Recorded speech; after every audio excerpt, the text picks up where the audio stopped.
Aku salam solidariti. Sekali lagi saya aktivis sosial Datuk Dr. Kalaiwanar. Hari ini 18 hari bulan Disember 2025. Baru selesai di mana PA saya Saudara Prakash dengan mangsa telah serahkan satu memorandum di Bukit Aman yang ditujukan kepada Ketua Polis Negara yang bahagia, yang dihormati Datuk Seri Muhammad Khalid Ismail, Ketua Polis.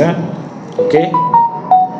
Di mana yang terima itu ASP Zulhamli Abu Bakar, ASP Perhubungan Urus Setia Bukit Aman telah menerima. Isu ini kita tahu bahawa netizen dan media telah pun mempopularkan hal ini dan telah viral, di mana mangsa kita namakan X lah, X seorang wanita kini berumur 28 tahun. Sejak umur 21 tahun beliau beragama Kristian daripada sebuah gereja di Rawang telah mengadakan ada hubungan intim lah sesama wanita dengan wanita, sama jenis lah kalau kita katakan, dan wanita tersebut adalah dalam lingkungan umur 50-an lebih, hampir 60 tahun. So masa beliau 21 tahun, dia awal permulaan 50 tahun lah yang pelaku. Dia seorang pastor. Dia mendakwa agama Dia dakwa agama, dia adalah penceramah dakwa agama dalam gereja.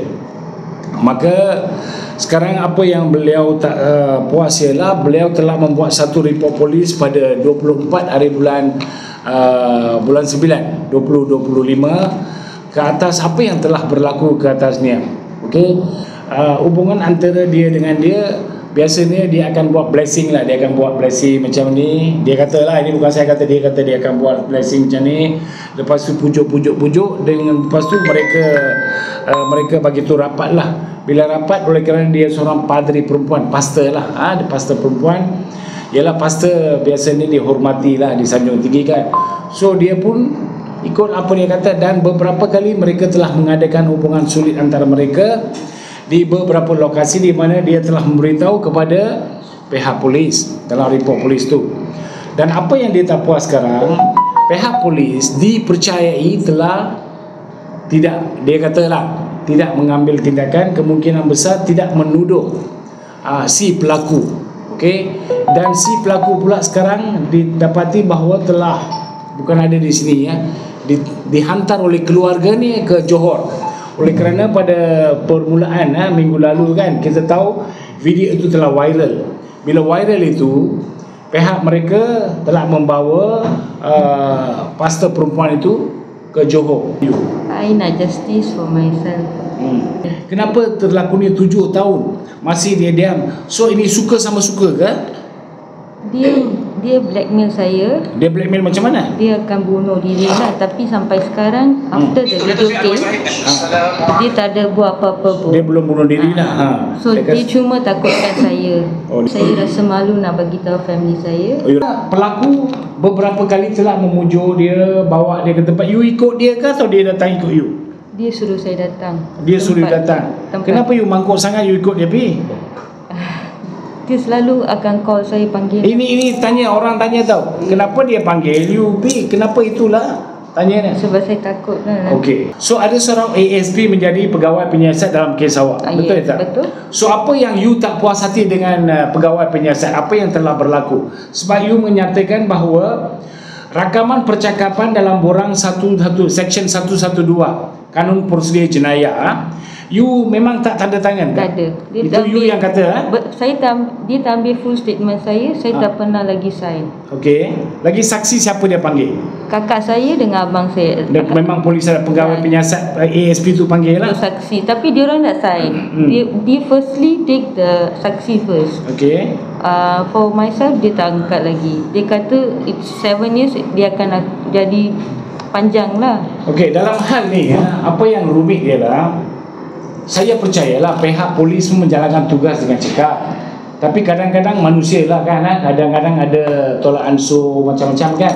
Okey. Tapi kita bawa hari ini kepada yang dihormati Ketua Polis Negara supaya perkara ini dibuka balik. Dibuka balik dia teliti dan tangkapan diadakan terhadap pelaku lah, siapa-siapa pelaku yang melakukan ni. Kalau boleh, polis boleh memanggil dia. You are ready to go to the police station, dia sedia tampil ke hadapan.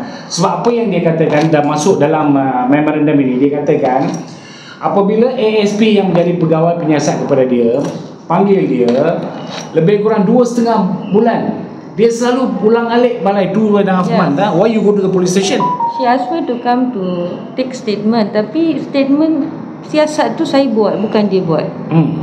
Pen drive ke gambar ke semua saya buat. Lepas tu semua you bagi dekat dia lah. Okey, semua dia bagi. Takkan sampai 2.5 bulan you hari-hari nak pergi balai, betul ke? Lagi-lagi you rujuk mana? Balai mana? IPD? IPK KLD 11. IPK? Ya. D11? Yes. Okey, tengok. So dalam hal ni dia tak puas lah. Lagi-lagi dia suruh saya buatkan kerja dia, like macam buat create email, buatkan urusan dia lah. Isu dia sekarang, apabila seorang IO buka IP, pegawai penyiasat, sepatut ni apa yang dia kata, saya tak nampak. Apa yang kita nampak ialah dia menyatakan bahawa keterangan dia, IO tersebut ambil masa 2.5 bulan. Dia pujuk dia datang sana, suruh dia punya kerja, bantu dia. Macam tu. Apa you buat? I ada transferkan data daripada phone dia ke komputer. Lagi create email untuk mak dia, Facebook, semua. Mak dia? Oh, semua you buat lah. So saya rasa Ketua Polis Negara harus tengok pandang hal ini lah. Sebab ini kita viral kan. So kita bukan kata ini salah, tapi biarlah polis siasat, biarlah peringkat atasan siasat apa yang berlaku di sana. Tapi yang dikatakan ialah rakaman percakapan Seksyen 112 Prosedur Kanun Jenayah, dia tidak dipenuhi dan dia tidak menandatangan. Itu dah jadi salah. Sekiranya apa yang dikata itu betul lah. So kita mau IGP siasat hal ini, dan kalau boleh membuka balik fail, tengok kes ini. Sebab kita sebagai pengelola Sekretariat Bahana Kesetiaan Negara mengambil ini sebagai satu contoh kepada orang ramai. Tengok, sejak ini banyak lesbian, banyak homoseksual bermaharaja gila. Kita tidak mahu perkara ini berlaku. Kerajaan harus dengan telus dan tegas dalam hal ini. Negara kita bukan mengamalkan homoseksual, kita ada undang-undang. So perkara-perkara ini kalau report kepada polis, polis harus ambil perkara ini sebagai serius. Ini bukan perkara biasa. Tengok, dia orang seorang pada masa itu umur 21 tahun. Masa itu dia umur 21 tahun. Kini dia 27. Selama lebih kurang 7-8 tahun dia mengalami stres, pelbagai keadaan. Sekarang dia telah bagi tahu keluarga dia apa yang telah berlaku. Keluarga dia pun masih mengalami, biasalah, malu kan. So bagaimanapun saya pun nasihat dia supaya rapat dengan dia.